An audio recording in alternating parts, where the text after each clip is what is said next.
بسم اللہ الرحمن الرحیم۔ شروع اللہ کے نام سے جو بڑا مہربان نہایت رحم والا ہے۔ الحمدللہ رب العالمین، الصلاة والسلام علی سید المرسلین، اما بعد فاعوذ باللہ من الشیطان الرجیم، بسم اللہ الرحمن الرحیم۔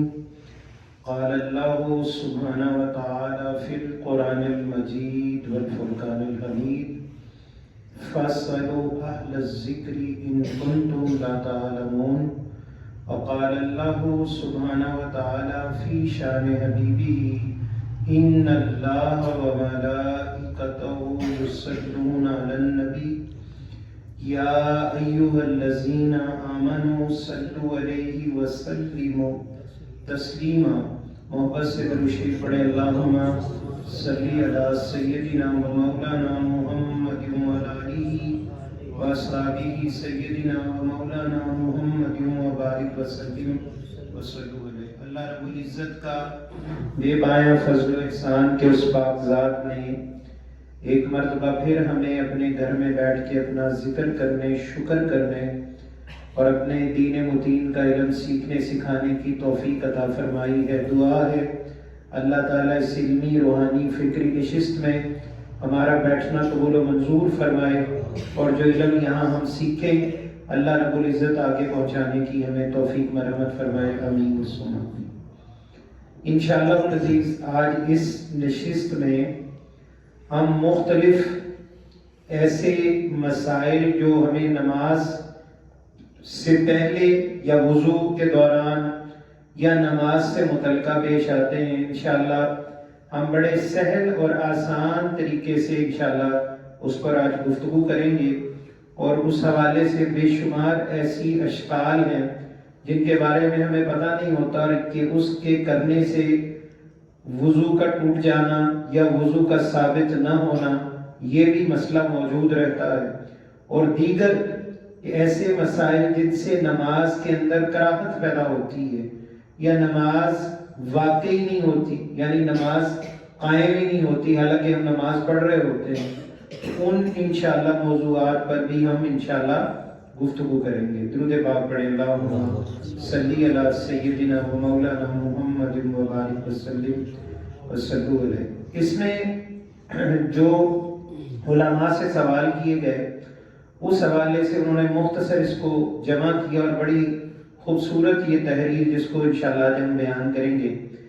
اس میں پہلا سوال ایک نماز سے پہلے یہ ہے کہ ایسی کتاب یا ایسا کاغذ جس پہ کوئی نعت لکھی ہو یا جس پر قرآنی آیات لکھی ہوں وہ بیت الخلاء لے جایا جا سکتا ہے؟ اب ایسا ہوتا ہے کہ ہمارے پاکٹ میں، کھیسے میں، یا ہماری جیکٹ میں، یا ہمارے ویسے ہی عام جو قمیض ہے اس میں ایسی بے شمار کاغذات ہوتے ہیں جن پر عموماً آیات لکھی ہوتی ہیں۔ جس نے کسی نے کارڈ رکھ لیا تو کارڈ پہ لکھا ہے ماشاءاللہ، اللہ تعالیٰ کی توصیف ہے، قرآنی آیات کا ایک حصہ ہے، حدیث پاک کا ایک حصہ ہے۔ اسی طرح کسی پہ لکھا ہوتا ہے سبحان اللہ، مثلا سبحان اللہ فون سٹور لکھ دیا، اب سبحان اللہ بیکرز لکھ دیا، مثال میں دے رہا ہوں۔ تو اس طرح یہ بھی ایک الفاظ ہوتے ہیں جو کارڈز پہ لکھے ہوتے ہیں اور جیب میں ہوتے ہیں۔ تو اس میں جو علماء کی رائے ہے وہ فرماتے ہیں نہیں لے جا سکتا۔ کیا ہے؟ بیت الخلاء میں نہیں لے جا سکتا، یہ شرعاً مکروہ ہے، یعنی اس پر کوئی ایسا گناہ خدا نخواستہ تو نہیں ہے کہ جس پر بہت زیادہ پکڑ آئے، لیکن یہ اجازت نہیں ہے کہ ایسی چیزوں سے بچا جائے، ایسی آیات یا ایسی چیزیں۔ ہاں اگر وہ اس صورت میں ہے کہ مکمل وہ بند ہیں کسی چیز میں، جیسے تعویذ ہے تو تعویذ ایک کاغذ کے اوپر لکھا ہے اور کاغذ جو ہے وہ ایک چمڑے کے اندر مقید ہے، قید ہے، یا اس کے اندر محفوظ ہے، کوئی لفظ بھی اس کے لیے سمجھنے کے لیے آسان ہے، تو اس میں وہ آیت نہ ظاہری طور پر نظر آ رہی ہے اور نہ ہی وہ آیت کو کھول کر دیکھا جا سکتا ہے، کیونکہ وہ سلی ہوئی ہے، تو ایسی صورت میں وہ جائز ہے۔ لیکن ایسی کتاب جس کے اندر آیات ہوں یا نعت یا اشعار ہوں یا کوئی بھی ایسی چیز جس کو ہم کھول سکتے ہوں اور وہ چیز اسی حالت میں جیب میں ہو تو یہ شرعاً مکروہ ہے۔ یہ مسئلہ جو ہے وہ بیت الخلاء کے حوالے سے تھا۔ اسی طرح ایک اور بڑا مسئلہ جو فی زمانہ ہے، اب دیکھیں یہ جو جتنے بھی ہم مسائل انشاءاللہ بیان کریں گے اس میں قدیم اور جدید دونوں ہی مسائل ہیں، اور یہ مسئلہ ہے موبائل کے حوالے سے کہ موبائل سائیڈ والی جیب میں رکھنا کیسے، کیوں رکھنا نہیں جائز ہے اور کیوں جائز ہے، اس حوالے سے بھی بڑے اہم مسائل ہیں۔ اس لیے کہ اس میں آیات ہوتی ہیں، اللہ کا نام ہوتا ہے، قرآن کریم بھی بعض لوگوں نے اس میں اپلیکیشن میں پورا ڈاؤن لوڈ کیا ہوتا ہے، اور بعض اوقات یہ ناف والی جیب سے نیچے بھی رکھنا پڑتا ہے، ایسی بھی مجبوری، جیسے پینٹ پہنی ہے تو پینٹ ناف سے نیچے، یا کوئی بیلٹ ہے تو اس میں رکھنا پڑتا ہے، ایسی صورتحال ہوتی ہے۔ تو اس حوالے سے یہ بات انہوں نے سمجھائی کہ اگر کوئی آدمی کسی دینی کتاب کو ناف سے نیچے شلوار کے اندر دبائے تو یہ ناجائز ہے۔ یہ کیا ہے؟ ناجائز ہے، کیونکہ اس صورت میں انسان کے سطر والے بدن اور ان چیزوں میں کوئی چیز حائل یا آڑ نہیں بن رہی کہ جہاں قرآن کریم یا آیت والی کوئی کتاب جو قرآنی آیت ہے یا کوئی ایسی مقدس آیات ہیں جس میں حدیث بھی ہو سکتی ہے، نعت بھی ہو سکتی ہے، تو یہ ناجائز ہے کہ ناف سے اس کو نیچے رکھا جائے۔ ایسا کرنے میں کچھ مجبوری اور مجبوری بھی نہیں کہ وہ ضروری کہ نیچے رکھے، وہ کسی اوپر کسی طرح اس کو ٹانگ لے، یعنی یہ عام حالت میں ہے جب ہم سفر کر رہے ہیں، کہیں پڑھنے جا رہے ہیں، یا ہم حج اور عمرہ میں بھی یہ صورتحال پیدا ہوتی ہے۔ باقی کپڑے اور آڑ کے باہر اگر کوئی موبائل، کتابچہ وغیرہ جیب یا تھیلے میں ہو تو یہ قطعاً نجائز نہیں ہے، اس کو ایسے رکھا جا سکتا ہے۔ جیسے موبائل ہے تو ہم سائیڈ جیب میں رکھ سکتے، کوئی بے ادبی والی بات نہیں، کیونکہ یہ مسئلہ جو پچھلا ہم نے بیان کیا تھا اسی سے ہی متصل ہے، کیونکہ یہ چیز جب ہم اس کو کھولیں گے تو دیکھ سکتے ہیں اس کے اندر ایک آڑ ہے۔ اس کے اندر کیا ہے؟ آڑ ہے۔ ہم اس کو کھولیں گے، اس کا ایک پاسورڈ ہوگا یا اس کا ایک آپشن کوئی دبائیں گے، کوئی ایک فائل کھلے گی تو پھر ہم جا کے اس آیت کو دیکھ سکیں گے۔ تو اس صورت میں شلوار کی جیب میں قمیض کی جیب میں اس کو رکھنا ممانعت نہیں ہے۔ ہاں البتہ اس کو شلوار کی جیب میں نہ رکھے، ہماری مجبوری کہیں بہت زیادہ مجبوری ہے تو احتیاط کے ساتھ، اگر ضروری ہو تو کچھ دیر کے لیے اس طرح کرنا، اس پر بھی کوئی حرمت داخل نہیں ہوتی۔ اس کے علاوہ فرمایا ہے، یہ بات جو اکثر آ جاتی ہے کہ قرآنی آیات کے حوالے سے ہمارے پاس جو میٹر ہے، یہ ہم نے عموماً سنا ہوا ہے، پہلے بھی یہ باتیں ہوتی رہی ہیں کہ اب قرآنی میٹر سارے کا سارا موبائل میں آ گیا۔ جیسے موبائل ہے تو یہ کتاب کی صورت میں، کتاب کی شکل میں موبائل کا مسئلہ داخل نہیں ہوگا۔ جیسے کتاب ہے تو وہ کتاب بھی اسی مسئلے میں آ گئی کہ کتاب بڑے آرام سے کھول کر اس کو دیکھا جا سکتا ہے، جبکہ موبائل میں جب تک اس کو آن نہ کیا جائے، یعنی آف کر لیا جائے، اس کو ہم کسی کور میں پیک کر لیتے ہیں، تو اس صورت میں ایسی آیات یا ایسا میٹر جو قرآنی ہے، احادیث کا ہے یا مقدس کلمات کا ہے، تو ہم اس کو اس چیز کے اندر محفوظ رکھ سکتے ہیں، یہ جائز ہے۔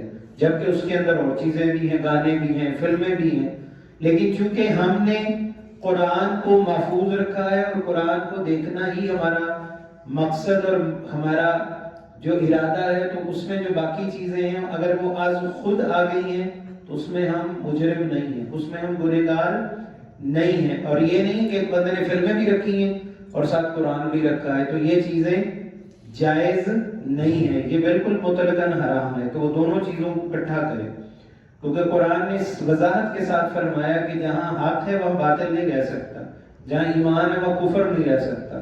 تو ایسا نہیں کہ ایک بندہ قرآنی آیات بھی رکھے اور دوسری چیزوں کو بھی وہ جمع کرتا جائے اور ان کو بھی وہ اسی طرح حفاظت سے رکھے جیسے وہ قرآن کو حفاظت سے رکھ رہا ہے یا حدیث کو رکھ رہا ہے، اور اسی محنت اور اسی لگن کے ساتھ، شوق کے ساتھ اس کو بھی دیکھ رہا ہے، تو یہ از خود منافقت ہے، یہ جہالت ہے، ظلمت ہے، تو جائز نہیں ہے۔ درود شریف پڑھیں۔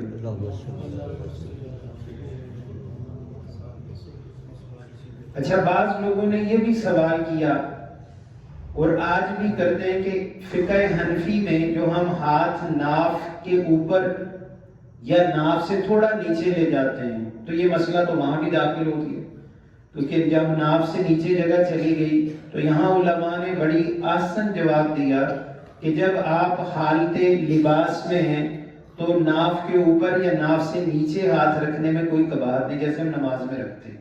بعض لوگ اسی چیز کو کہتے ہیں کہ اوپر رکھیں اس لیے کہ یہ ناف تو شرمگاہ میں سطر میں داخل ہو جاتی، جبکہ ایسا مسئلہ ہرگز نہیں ہے، کیونکہ ادب ہے، اور امام ابو حنیفہ رحمۃ اللہ تعالی علیہ کے مقلدین، ان کی فقہ کی اتباع کرنے والے اسی ہی حالت کو پسند کرتے ہیں جس میں آپ نے حضور نبی اکرم صلی اللہ علیہ وآلہ وسلم کے صحابہ کرام کو اور تابعین کو یہ عمل کرتے ہوئے سنا اور دیکھا ہے۔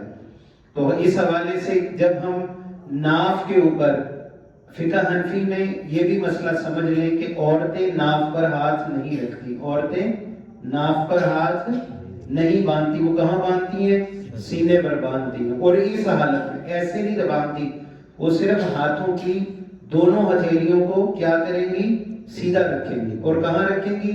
سینے پر رکھیں گی۔ لیکن مرد جو ہے وہ اپنے ہاتھوں کو باقاعدہ باندھے گا، اوپر کا ہاتھ باندھے گا اور نچلی ہتھیلی کو کھلا چھوڑے گا۔ یہ جیسے یہ طریقہ ہے، اگر اس کو یہاں لے جائیں تو بعض لوگ اس طرح ایسے، یہ غلط طریقہ ہے، یہ بھی طریقہ غلط ہے، یہ نماز میں حالت نماز کا طریقہ نہیں ہے۔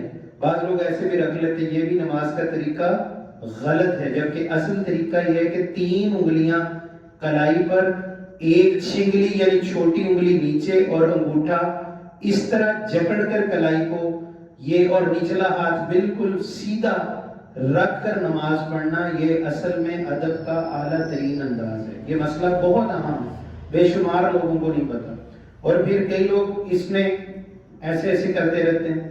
یہ اگر 3 دفعہ اس نے داڑھی میں ہاتھ پھیر لیا یا کھجلی کر لی تو عمل کثیر ہے، اس کی نماز ضائع ہو جائے گی۔ اگر 1 دفعہ کیا تو جائز ہے، اگر دوسری دفعہ بھی کر لیا جائز ہے، لیکن اگر تیسری دفعہ اور اگر دونوں ہی ہاتھ کھول لیے، یعنی ایک دم دونوں ہاتھ کھول لیے قیام کے اندر، تو اس کی نماز ضائع ہوگی، اس کی نماز ضائع ہوگی۔ یعنی ابھی قرات چل رہی ہے اور یہاں ہاتھ کھولنے کا کوئی بھی معاملہ نہیں ہے، ہم رکوع میں نہیں جا رہے، اور رکوع سے پہلے اگر کوئی شخص بلا عذر دونوں ہاتھ کھول لیتا ہے تو اس کی نماز ضائع ہو جائے گی۔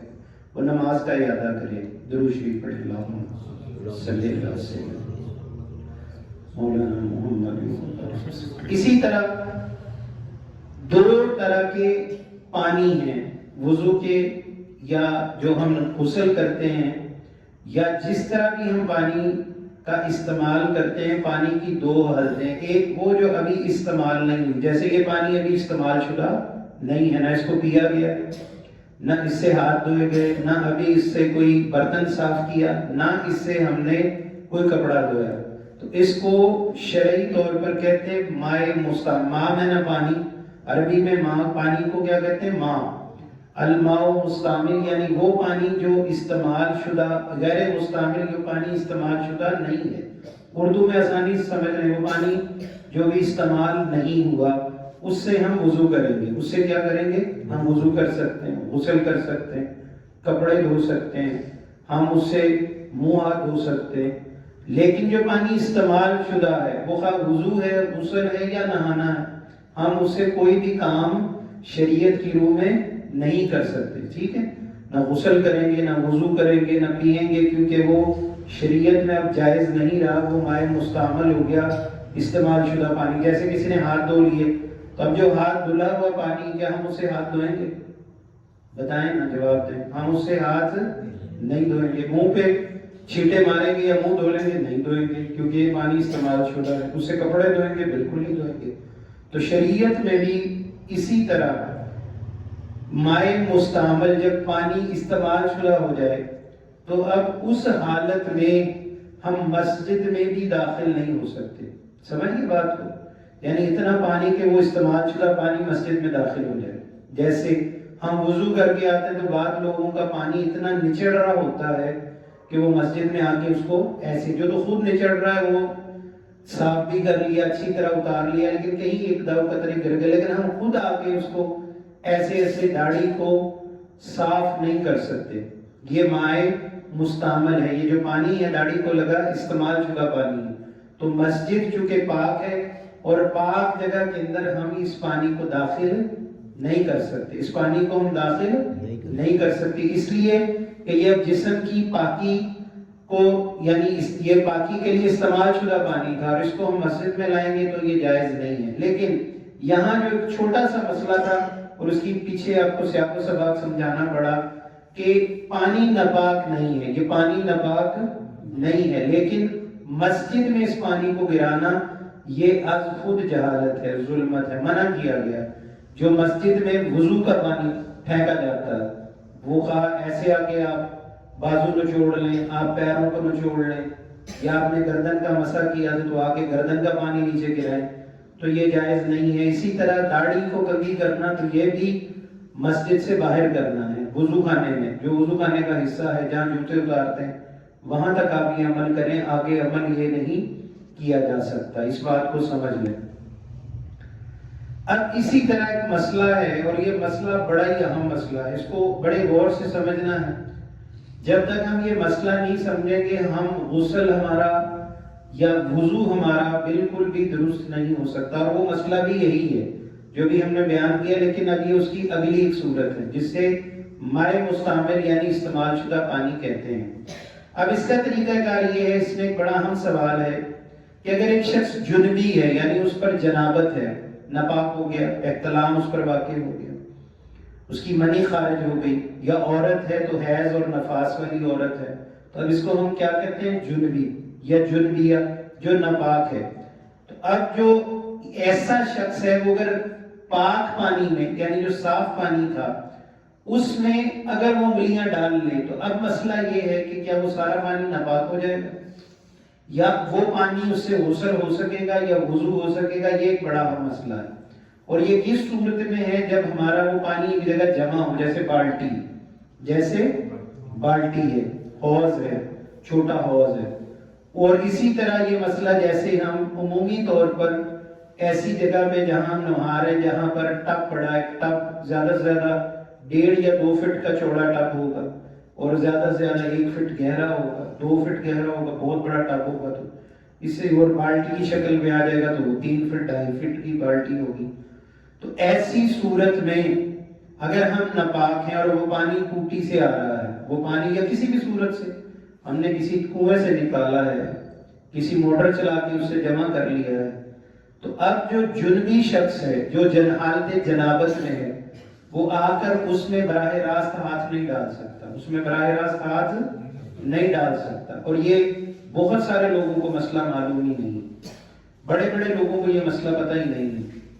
اب اس میں یہاں قباحت کیا ہوتی کہ ہم آئے, ہم نے دیکھا پانی ٹھنڈا ہے یا گرم ہے, پانی ٹھنڈا ہے یا گرم ہے, اور ہم نے اس میں 3 انگلیاں 2 انگلیاں یا 1 انگلی ڈال دی, ایسا ہی ہوتا ہے.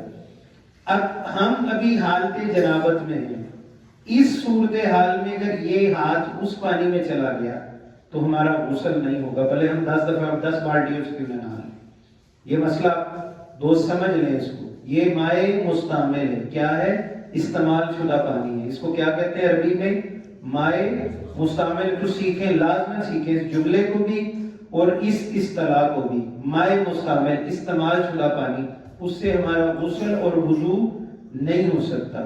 اب ایک دوسری صورتحال ہے کہ ہم شاور کا پانی لے رہے ہیں, ہم نے آ کے شاور کھولا تو شاور سے ہم نہا رہے ہیں, وہاں یہ صورتحال نہیں ہوگی, وہاں یہ امر اور یہ مسئلہ یہ شکل نہیں پیدا ہو سکتی. کیوں؟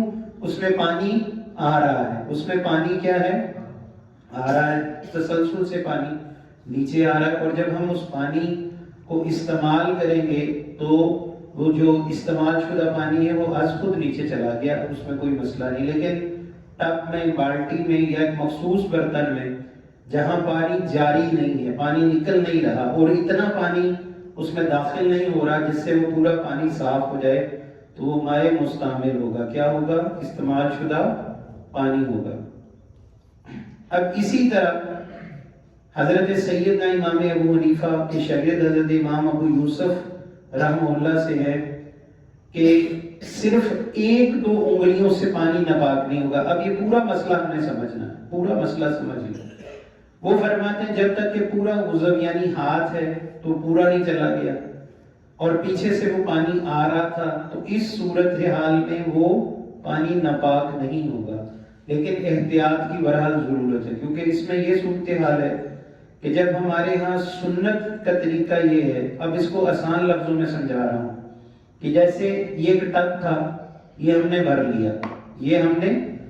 لیا، اب یہ پانی یہاں تک ہے، اوپر تک آ گیا ہے، تو اس کو ہاتھ ڈالنے سے پہلے یہ اپنے ہاتھوں کو اچھی طرح دھو لے، اپنے ہاتھوں کو گیلا کر لے، صاف کر لے، صرف گیلا ہی نہیں دھو لے یعنی پاک کر لے، جیسے 3 دفعہ ہم پانی سے ہاتھ دھو لیتے ہیں تو ہاتھ پاک ہو جاتا ہے۔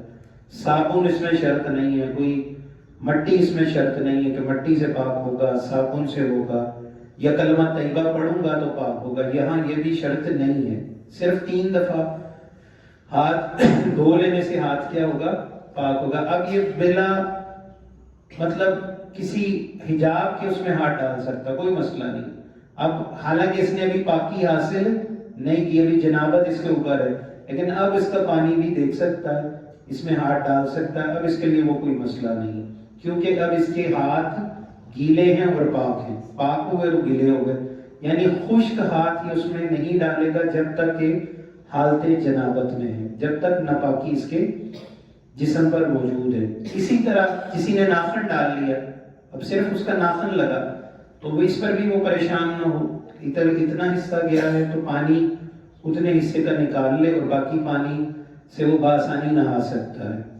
اسی حوالے سے پھر آگے یعنی ہم جو ہے غسل بھی ہے، وضو بھی ہے، ایسا ہی پانی جس کے ساتھ ہم استعمال شدہ پانی نہیں ہے، یعنی وہ پانی جمع ہو گیا ہے تو اس سے جیسے لوٹے میں ہے، جگ میں ہے یا کسی برتن میں ہے تو صاف ہاتھ سے وہ پانی نکالتے جائیں گے اور اس سے ہم غسل کر سکتے ہیں اور وضو بھی اس سے کر سکتے ہیں۔ اچھا، اب اس کے بعد جو اگلی صورتحال ہے وہ یہ ہے کہ ہم داخل ہوئے اور ہم نے جس پانی کو غسل کے لیے استعمال کرنا تھا، اب ہم نے اس میں پورا ہاتھ خشک ڈالا۔ اب دوسری صورت آ گئی کہ جو غلطی کی یا ہم عموماً غلطی کرتے ہیں، اب اس نے پہلے اگر آپ کو غسل کی سنتیں یاد ہوں تو نبی کریم صلی اللہ علیہ وآلہ وسلم کا ارشاد مبارک ہے کہ پہلے جس نے غسل کرنا ہو وہ وضو کر لے، اور اگر وہ وضو نہیں کر سکتا، مطلب ایسی بھی صورت ہے نا پانی تھوڑا ہے، تو کم از کم وہ اپنے ہاتھوں کو اچھے طریقے سے صاف کر لے۔ اب اس چیز میں ایک اور حدیث بھی داخل ہے نجاست کے اعتبار سے کہ نبی اکرم صلی اللہ علیہ وآلہ وسلم، آقا مدنی سرکار صلی اللہ علیہ وآلہ وسلم نے فرمایا جب صبح اٹھو تو اپنے ہاتھوں کو اچھے طریقے سے دھو لیا ہو، کیونکہ تمہیں خبر نہیں کہ تمہارے ہاتھ نے رات کہاں بسر کی۔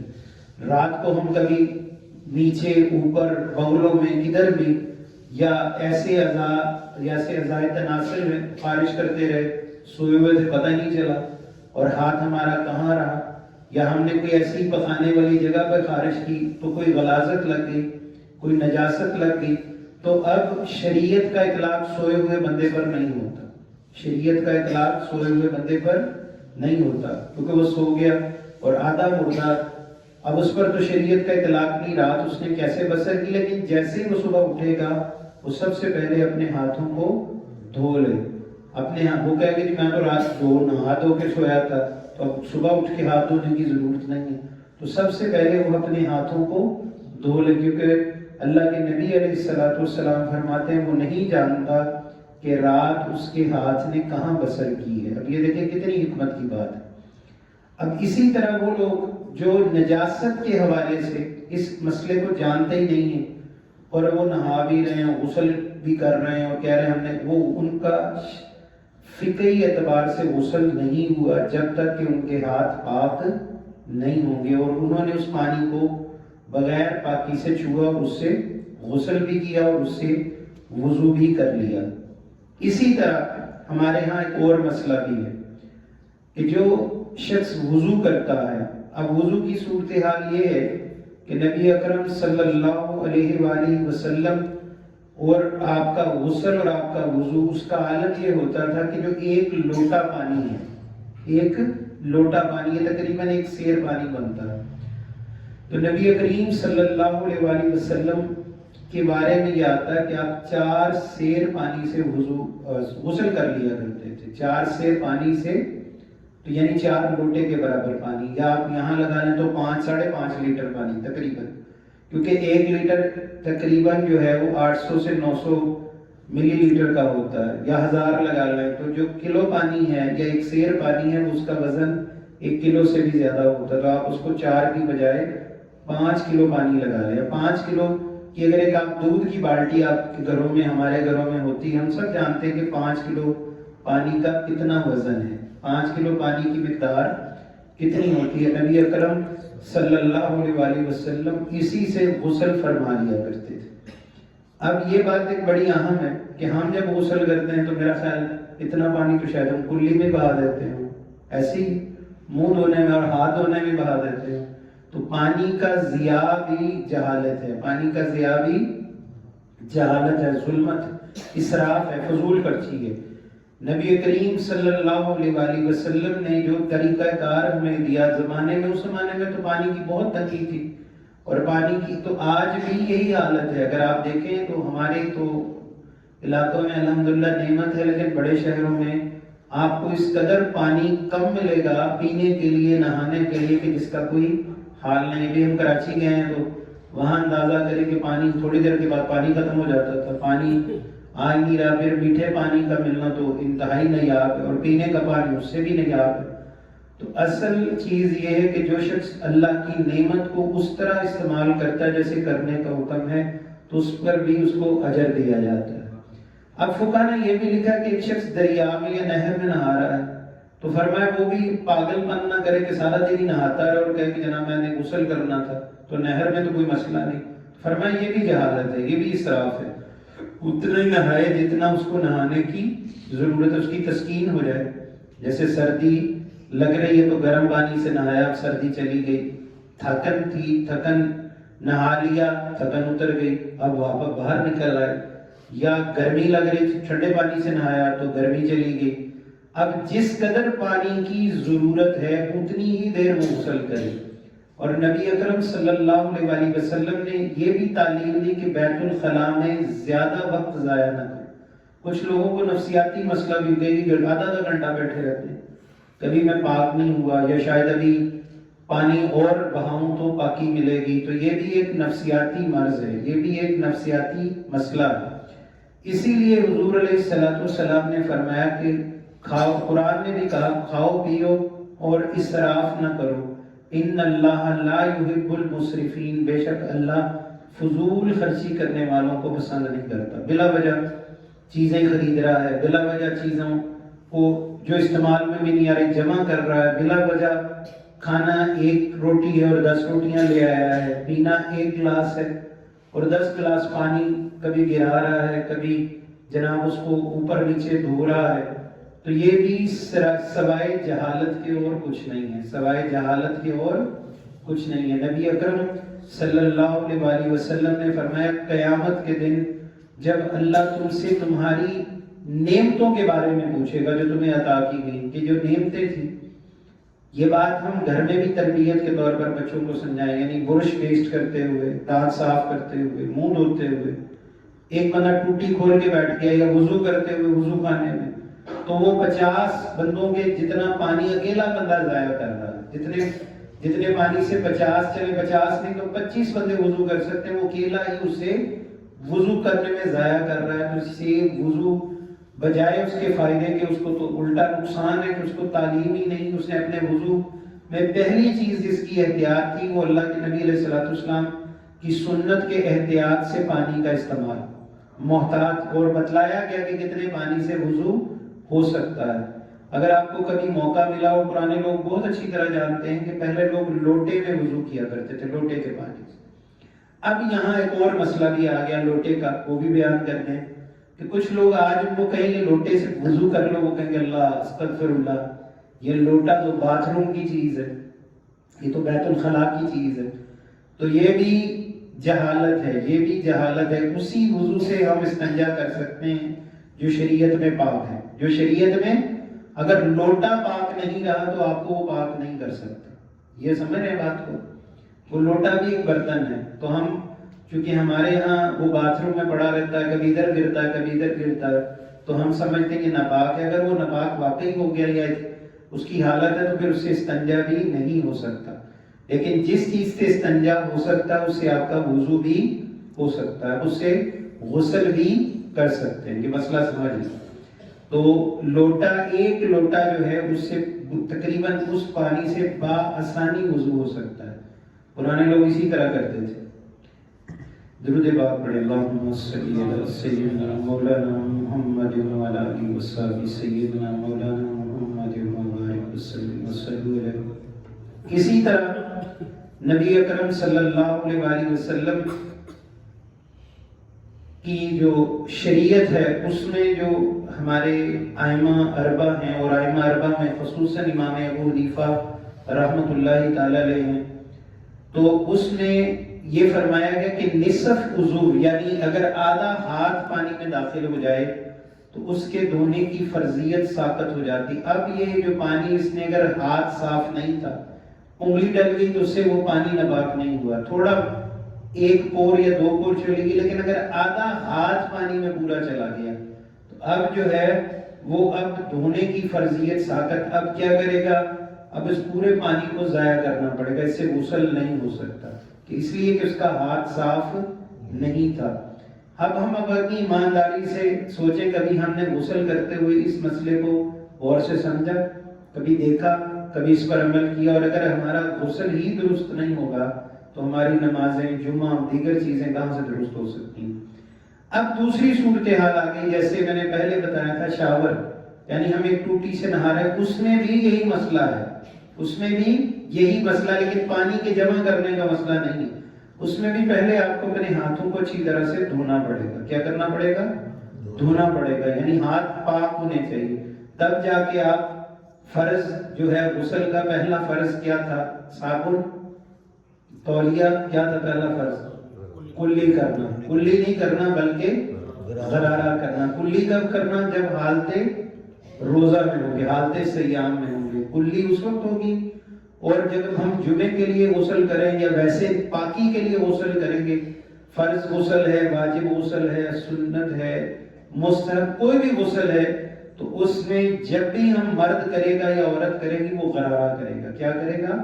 غرارہ، آ کی آواز آئے گی۔ یہ نہیں ہے منہ میں وہ کر کے پھینک دیا، یہ اس سے غسل نہیں ہوتا جب تک کہ وہ پورا غرارہ نہیں کرتا۔ یہ بات سمجھ لیں۔ اور اسی طرح ناک میں 3 دفعہ دوسرا فرض کیا ہے؟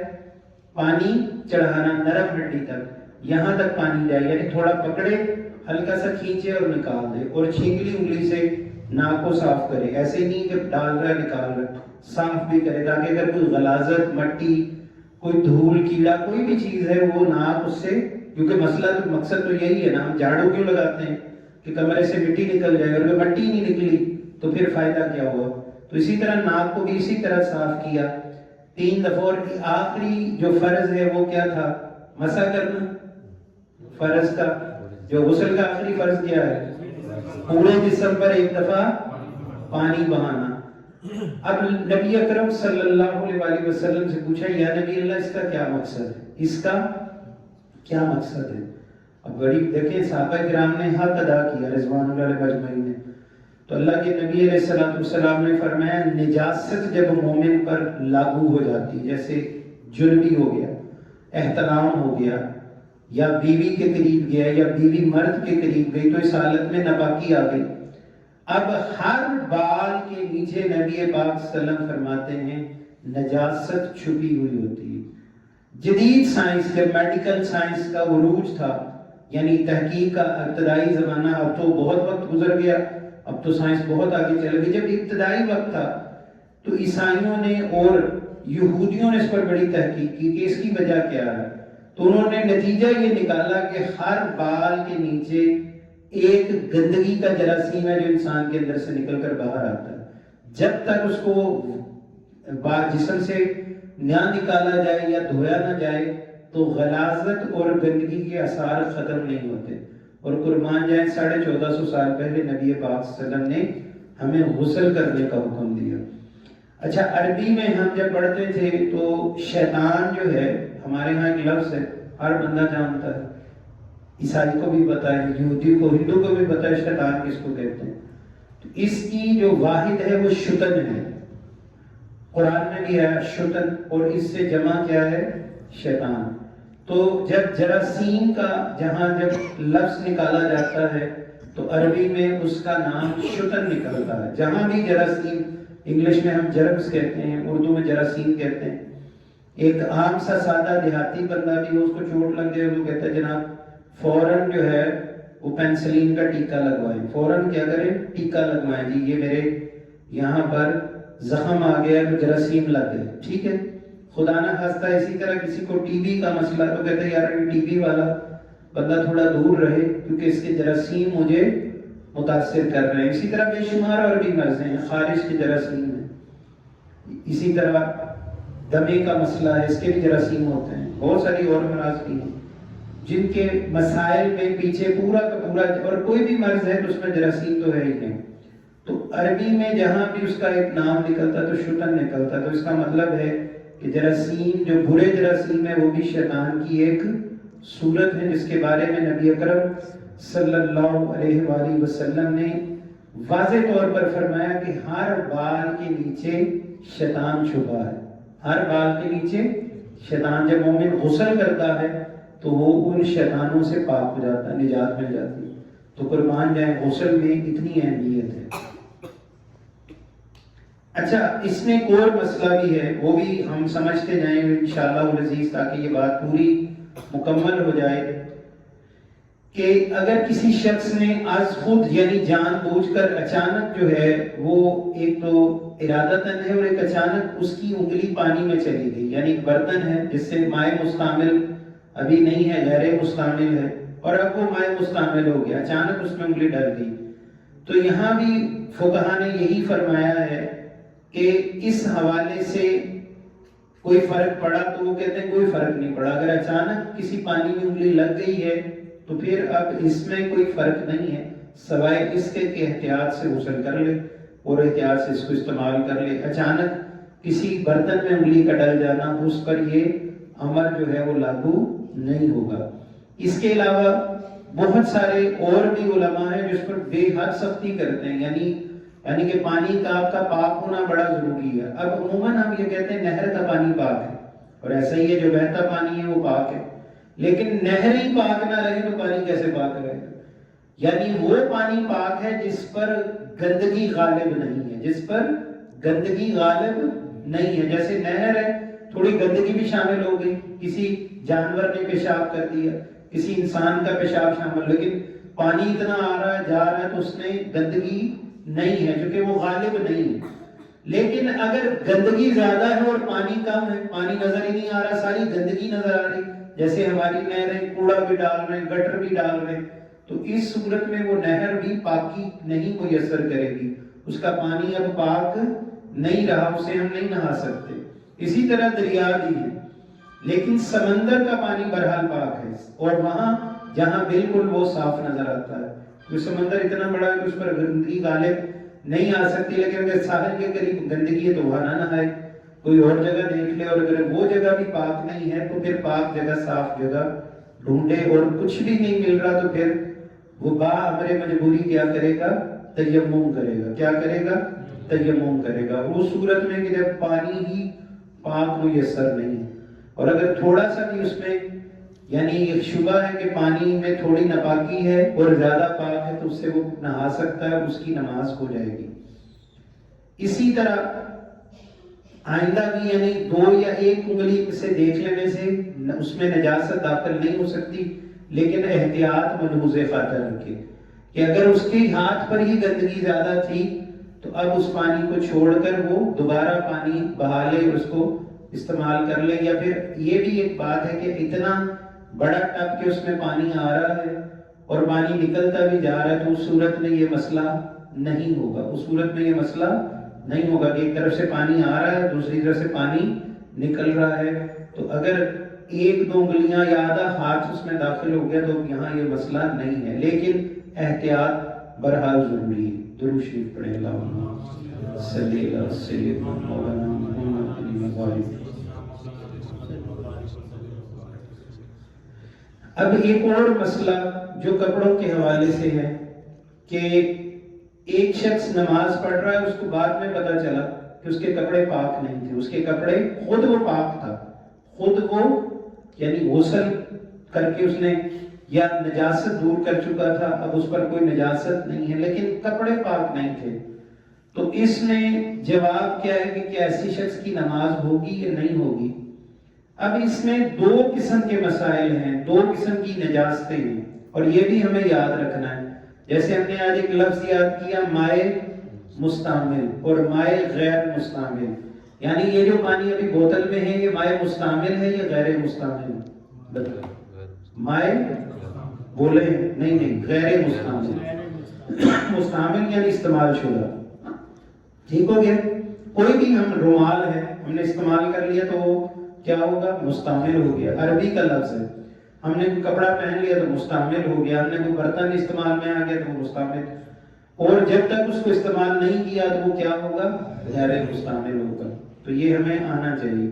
اسی طرح دو قسم کی گندگیاں، ایک نجاست غلیظہ اور ایک نجاست خفیفہ۔ غلیظ کہتے ہیں بڑی گندگی کو، جیسے مثال کے طور پر منی ہے، اسی طریقے سے شراب ہے، انسان کا پخانہ ہے، اور یہ زیادہ جو ہے وہ غلیظہ ہے، اور ایک گندگی جو ہے وہ خفیفہ ہے، چھوٹی ہے، ہلکی ہے، اور وہ کیا ہے؟ حلال جانور کا جیسے پیشاب ہے، تو یہ چھوٹی گندگی ہے، بیٹ بھی اسی میں شامل ہو جاتی ہے اگر چھوٹے جانور کی ہے۔ تو اگر غلیظ چیز کی پاکیزگی تھی، یعنی غلیظہ بڑی گندگی تھی، جیسے شراب تھی، شراب لگی ہوئی تھی، پخانہ تھا، پیشاب تھا، منی وغیرہ تھی، تو اگر یہ 2 انچ کے یعنی ایک سکہ آپ لے لیں جو کسی زمانے میں 5 روپے کا سکہ اگر موجود ہے تو اتنا بڑا ہوتا ہے سکہ، یا یہ بوتل جو ہوتی ہے اس سے تھوڑا بڑا، اگر اس سے وہ کم تھی جگہ تو آپ کی نماز ہو جائے گی، آپ کی نماز ہو جائے گی۔ اور اگر اس سے زیادہ ہے، یعنی ایک ہتھیلی سے زیادہ یا ہتھیلی کے برابر یا درمیانی حصے سے بڑی ہو گئی، تو پھر کیا ہوگا؟ آپ کو دوبارہ نئے کپڑے پہن کر نماز ادا کرنا پڑے گا، ٹھیک ہے؟ دوبارہ پڑھنی پڑے گی۔ اور اسی طرح اگر خفیف یعنی چھوٹی نجاست ہے، جیسے جانور کا، حلال جانور کا، گائے کا، یا پھر بکری کا کوئی پیشاب وغیرہ تھا، یا کوئی اور بھی اس طرح کی گندگی تھی، تو پھر اگر وہ چوتھائی کپڑے پر یعنی ایک حصے کا چوتھا حصہ بھی لگی ہے اور 3 حصے نہیں لگی تو نماز ہو جائے گی، نماز ہو جائے گی۔ اور اگر اس سے زیادہ آدھا لگی یا چوتھائی حصے سے زیادہ ہوگی تو وہ پھر نماز نہیں ہوگی، اس کو نماز پڑھنی پڑے گی، ٹھیک ہے؟ یعنی چوتھائی حصے سے کم ہو، چوتھائی حصے تک نہ پہنچی ہو تو آپ کی نماز ہو جائے گی۔ درود شریف پڑھیں۔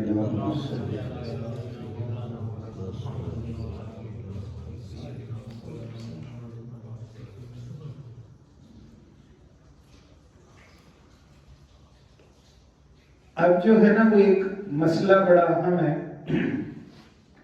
جس کے بارے میں ہم بے شمار مرتبہ بات بھی کرتے ہیں اور اس پر بہت سارے مسائل بھی بنتے ہیں اور ہمیں اس کے بارے میں پتہ بھی نہیں ہوتا، اور اگر کوئی ہمیں وہ مسئلہ سمجھائے تو ہم لڑ پڑتے ہیں کہ جناب یہ تو بڑی مشکل بات ہے اور یہ کیسے ممکن ہے کہ ہم اس طرح کر لیں۔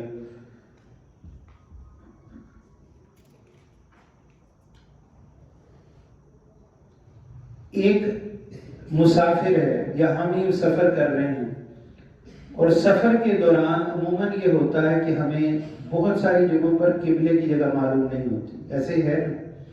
مثلاً ہم لاہور جا رہے ہیں تو لا محالہ لاہور تک میں بے شمار رستے میں موڑ آئیں گے، فیصل آباد جا رہے ہیں تو موڑ آئیں گے، برے والا جا رہے ہیں تو رستہ کہیں نہ کہیں مڑے گا۔ ہمیں پتہ تھا کہ بھئی قبلہ تو ہمارا اس طرف تھا یعنی مغرب کی طرف تھا، اور کہیں جا کے ہمیں پتہ نہیں چلا کہ گاڑی جو ہے وہ مغرب سے جنوب کی طرف چلی گئی، شمال کی طرف چلی گئی، رستہ مڑ گیا۔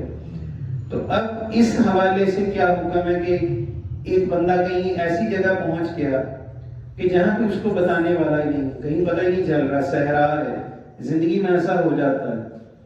میرے ساتھ ایک دفعہ ایسا ہو چکا ہے، تو آج کل تو موبائل سے بھی پتہ چل جاتا ہے، سافٹ ویئر ہے، لیکن کئی جگہ موبائل ہی نہیں چل رہا تو کیا کرے، یا کوئی بتانے والا نہیں ہے، تو اس حوالے سے پھر وہ کیا کرے؟ اب یہ بڑا مسئلہ ہے، تو اس نے یہ رائے ہے کہ اب یہ نہیں ہے کہ وہ جان بوجھ کر ایسا کرے، جب پتہ بھی ہے اور منہ دوسری طرف کر رہا ہے کہ نہیں ادھر ہی ہوگا جدھر میں پہلے پڑھتا رہا ہوں، کہ میں تو ادھر ہی منہ پڑھ دیا، میرا خیال ہے کہ ادھر ہی ہونا چاہیے، ایسا نہیں ہے۔ وہ پہلے اچھی طرح اس کو جانچ لے، نہیں سمجھ آ رہا تو اب جس طرف وہ منہ کر کے نماز پڑھے گا اللہ اس کی نماز قبول کر لے گا۔ ارادہ تک نہیں کہ میں جو سوچ کے میں ایسا ہی ہوں، بلکہ اب چونکہ اس نے سارے ذرائع استعمال کیے، دائیں بائیں سے، سورج سے اندازہ لگایا، اب جس طرف بھی وہ منہ کر کے نماز پڑھ لے گا اس کی نماز ہو جائے گی۔ اب اچانک ایک بندہ ہے، وہ نماز پڑھ رہا تھا، اس نے آپ کی ڈائریکشن موڑ دی کہ بھائی تو غلط ہے، تو جو پچھلی آپ کی نماز ہے وہ بھی ادا ہے، جو اگلی نماز ہوگی وہ بھی ادا ہو جائے گی۔ یہ مسئلہ سمجھ لیں۔ جیسے تنویر کھڑے ہوئے ہو اب جناب تنویر ادھر منہ کر کے ہاتھ باندھے، یہ نماز پڑھنے کو سمجھ آئی کہ بھئی قبلہ ادھر ہے، تو اب قاری صاحب آئے تو قاری صاحب یا ناصر بھائی آپ بتائیں گے، اچانک آئے، انہوں نے 2 فرض عشاء کے پڑھ لیے تھے، 2 فرض پڑھ لیے تھے، آپ پیچھے سے موڑیں گے، آگے سے پیچھے سے، تو ایسے کندھے سے پکڑ کر آپ اس کی سمت کو موڑ دیں گے۔ اب یہ تیسری رکعت آ گئی، پہلے 2 ادا ہو گئی، اب یہ تیسری رکعت میں ہے، تو جیسے ہی تیسری چوتھی رکعت ادا ہوگی، 2 تو ادھر ہوئی تھی، تو ان کو چاروں ہی رکعتوں کا اللہ نے اجر عطا فرمایا۔ بیٹھ جائے شاباش۔ اب یہ نہیں ہے کہ جو اس نے 2 رکعتیں ادھر منہ کر کے پڑھی تھی تو وہ ساقط ہو گئی، نہیں، وہ ساقط نہیں ہوئی، کیونکہ حالت نماز میں کسی نے موڑ دیا، آپ کی تبدیلی کر دی۔ ہاں اگر وہ دہرانا چاہے تو دہرا سکتا ہے، منع کے لیے کہ دل کی تسلی کے لیے کہ میں، لیکن اگر نماز میں ہی آپ کی ڈائریکشن کوئی موڑ دے تو آپ کی پوری نماز جائز ہے، ٹھیک ہے۔ اسی طرح تو اللہ سبحانہ و تعالیٰ نے بے شمار چیزیں ہمارے لیے رکھی ہیں۔ پھر ایک مسئلہ جو یہاں تو نہیں ہے لیکن چونکہ مجھے اسی کے ساتھ یاد آ گیا کہ وضو میں عموماً یہ ہوتا ہے، اور بے شمار لوگ اس مرض کے عادی ہیں، بے شمار لوگ اس مرض کے لیے، اسے وسوسہ کہا جاتا ہے۔ کیا کہا جاتا ہے؟ وسوسہ کہا جاتا ہے۔ وسوسہ کیا ہے؟ کہ آپ نے وضو کیا، غسل کیا، آپ کے دل میں اب شیطان نے یہ خیال ڈالا کہ تیرے کپڑوں پر پیشاب کے قطرے ہیں، تیرے کپڑوں پر پیشاب، ادھر نماز بھی کھڑی، ادھر جناب ہمارا وضو تو ہو گیا، غسل ہو گیا تو وضو ہو گیا، کیونکہ ہم نے نیت وضو بھی کر لی تھی تو وضو بھی ہو گیا، یا وضو پہلے کر لیا تھا، غسل ہو گیا تو غسل اور وضو دونوں ہی ہو گئے۔ اب اس حالت میں نبی اکرم صلی اللہ علیہ وسلم نے جو ہمیں طریقہ کار ان کے غلاموں سے ہم تک پہنچا، وہ کیا کتنا خوبصورت ہے کہ تم شیطان پر تعوذ پڑھو اور اللہ تعالیٰ کا نام لے کر نماز میں داخل ہو جاؤ، انشاءاللہ تمہاری نماز درست ہو جائے گی۔ کہو کہ او کمینے، او خبیث، جتنا دل میں وسوسہ ڈالنا ڈال دے، میں اللہ کے گھر میں پاک ہو کے داخل ہو رہا ہوں، اللہ میری پاکی کو قبول کرے گا۔ اب بعض لوگ اسی وسوسے میں 2 گھنٹے، 3 گھنٹے، 4 گھنٹے ضائع کر لیں کہ نہاؤں گا، یہ پھر پانی لگ گیا۔ پھر بعض لوگوں کو یہ خیال صبح ہو جاتا ہے کہ میں جب نماز پڑھتا ہوں تو میری ری نکلتی ہے۔ اگر ایک دفعہ ایسا ہوا تو ظاہری بات ہے وضو ٹوٹ گیا، وہ وضو دوبارہ کرے گا، نماز دوبارہ پڑھے گا۔ لیکن ایک بندے کو یہ خیال بار بار آ رہا ہے، حالانکہ اس کے ساتھ یہ مسئلہ بھی ہے، اور بعض اوقات یہ مسئلہ نہیں بھی ہے، لیکن شیطان کے تو جب ایسے نیچے اٹھ گیا، اوپر اٹھا رکوع میں تو ری نکل گئی، ہوا خارج ہو گئی، تو پوری نماز اگر وہ معذور ہے اور ایسا ہوتا ہے پوری نماز اسی وضو سے مکمل کر سکتا ہے، اگلی نماز کے لیے نیا وضو کرے گا، حالانکہ اس کا وضو بھی ٹوٹا۔ اگر روز ٹوٹتا ہے 1 بار 2 بار، اب وہ معذور ہے، اب وہ عام آدمی نہیں ہے، وہ کیا ہے؟ معذور ہے، مریض ہے۔ تو مریض ایک وضو سے پوری نماز مکمل کر سکتا ہے، بھلے اس کا کتنی بار وضو ٹوٹ جائے، اگر یہ روز کا مسئلہ ہے۔ اور اگر کبھی کبھار کا ہے تو وضو دوبارہ ہر صورت میں کرے گا۔ یہ نہیں ہے کہ یار کوئی مسئلہ نہیں، اللہ قبول کر، یہ بھی جہالت ہے، یہ بھی جہالت ہے۔ اللہ کی رعایت سے فائدہ اٹھانا بھی نیکی اور خیر ہے، اور اللہ تعالیٰ کو بے خبر سمجھنا یا اللہ تعالیٰ کی بات یا اللہ کے نبی کی بات کو اہمیت نہ دینا، یہ اس سے بڑی جہالت ہے۔ تو اللہ تعالیٰ کی اطاعت اور نبی پاک کی اطاعت میں ادب اور احترام کو ملحوظ خاطر رکھے گا۔ اور سنت کیا ہے کہ اگر تو وہ شخص معذور ہے اس کے قطرے بھی نکلتے ہیں، ایک آدھ قطرہ پیشاب کا نکلتا ہے، اب وہ معذوری میں داخل ہے تو وہ اسی وضو سے نماز کو مکمل کرے گا، اور دوبارہ پھر وہ غسل نہیں کرے گا، صرف اتنے کپڑے کو دھو لے گا جس پر کوئی داغ لگا یا وہ پیشاب کا قطرہ لگا، اس پر غسل کرنا ضروری نہیں، بس وہ اپنے کپڑے کو دھوئے اور دوبارہ وضو کر کے گیلے کپڑے کے ساتھ اب نماز پڑھنا۔ یہ بڑا مسئلہ ہے، یا تو نماز کیوں نہیں پڑھ رہا؟ بھائی میں نے وہ نا اصل میں ابھی میرا کپڑا ناپاک تھا، میں نے دھویا، یہ جب ہم نے 3 دفعہ کپڑا نچوڑ لیا، ایک دفعہ نچوڑا، یہ فقہ کے اندر پاکی کا ایک حصہ ہے، پھر دوسری دفعہ دھویا نچوڑا، اور جب تیسری دفعہ دھویا اور نچوڑا تو کپڑا پاک ہو گیا، پاکی مکمل ہو گئی۔ اب اس سے جو گرنے والا پانی ہے وہ پاک تو نہیں ہے، مائع مستعمل ہے لیکن ناپاک بھی نہیں ہے، مائع مستعمل تھا،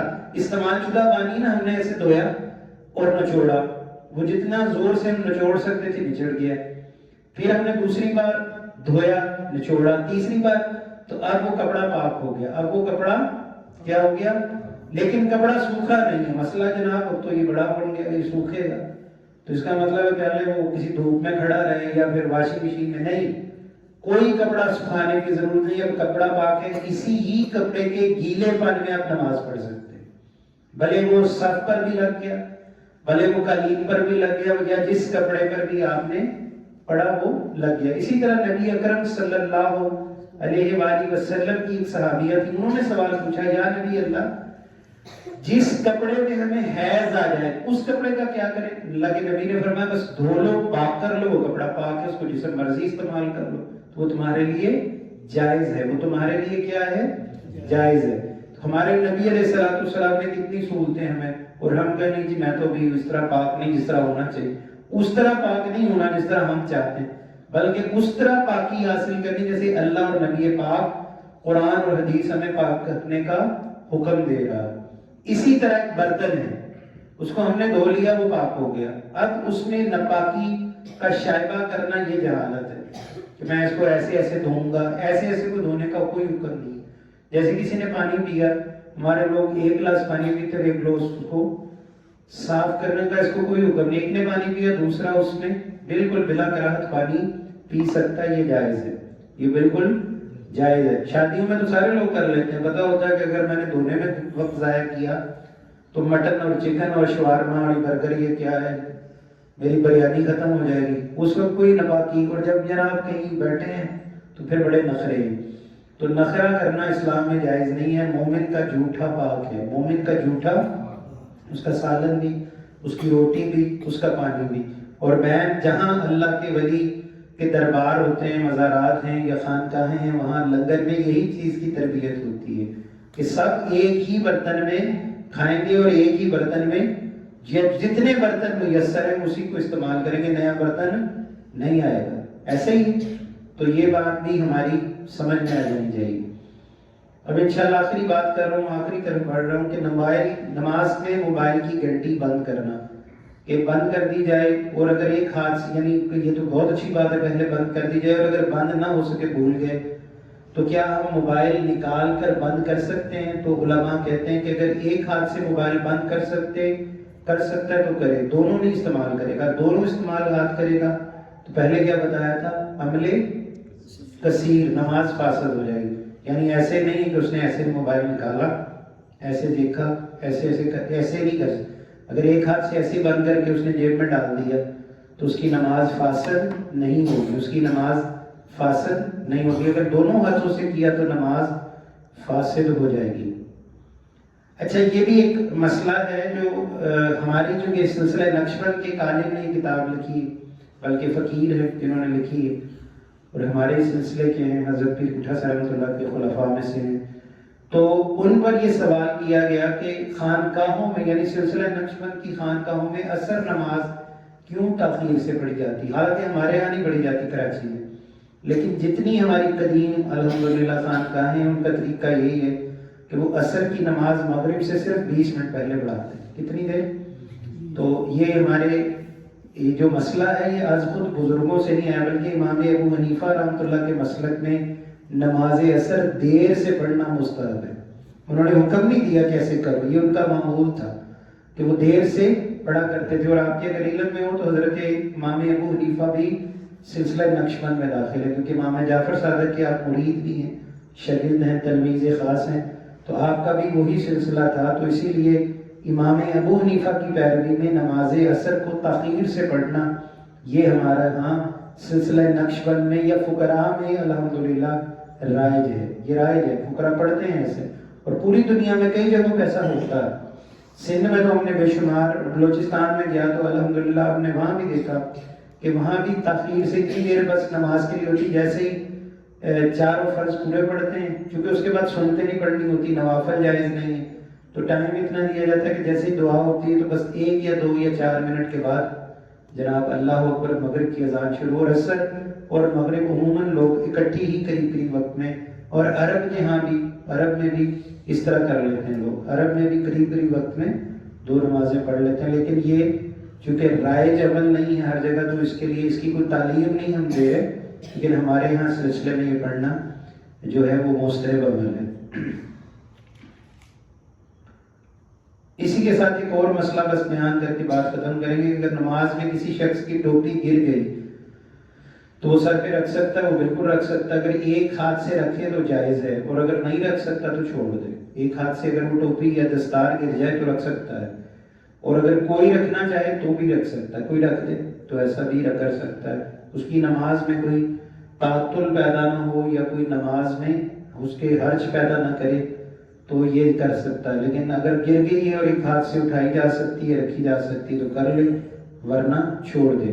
اور اسی طرح کوئی اور یہ عمل کرنا چاہے تو بامر مجبوری ایسی چیز ہو تو کر سکتا ہے، ورنہ وہ بھی نہ کرے تاکہ کسی قسم کا تعطل نہ پیدا ہو. لیکن اگر کر دے تو منع بھی نہیں ہے، کوئی ایسا اس میں بڑا مسئلہ نہیں. اللہ تبارک و تعالی ہمیں دین متین کی کامل سمجھ دے.